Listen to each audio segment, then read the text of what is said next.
What's up guys, my name is Ricardo Neiva, otherwise known as Cine Rick, and focal length. Let's talk about it. Hit the intro.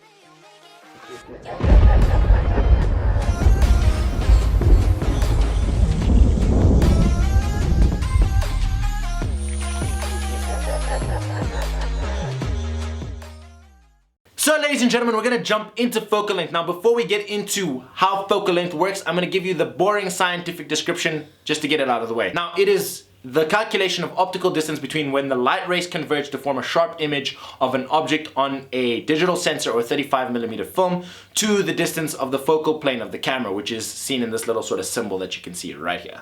Yeah, you know that symbol? Yeah, you do.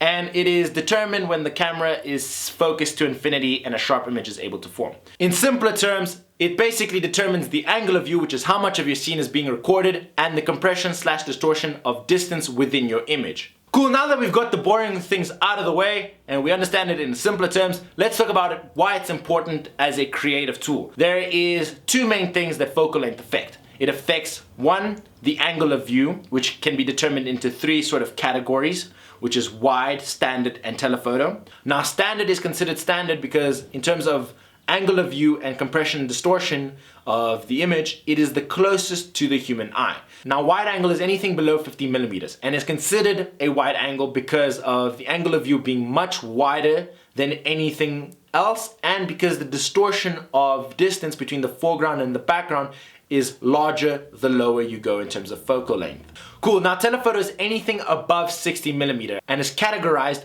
by having a much more narrow angle of view, therefore compressing the foreground and background. Everything seems a lot more squished together. Now I'm gonna give you some cool creative examples of how to use focal length to help enhance your narrative. But please, this is my disclaimer, these are not rules that you need to follow and be like, yo, Cine Rick told me I have to do this to do this. No, these are just some examples. You need to figure out what works for you and what works for your narrative, because every narrative requires something different to help tell the story. Cool. For example, let's say we're shooting a Wild West scene. Now, we want to show how barren the Wild West is. We might opt to shoot with a wide angle lens like an 18mm to really distort the space and make it feel very barren and far and just going on for ages.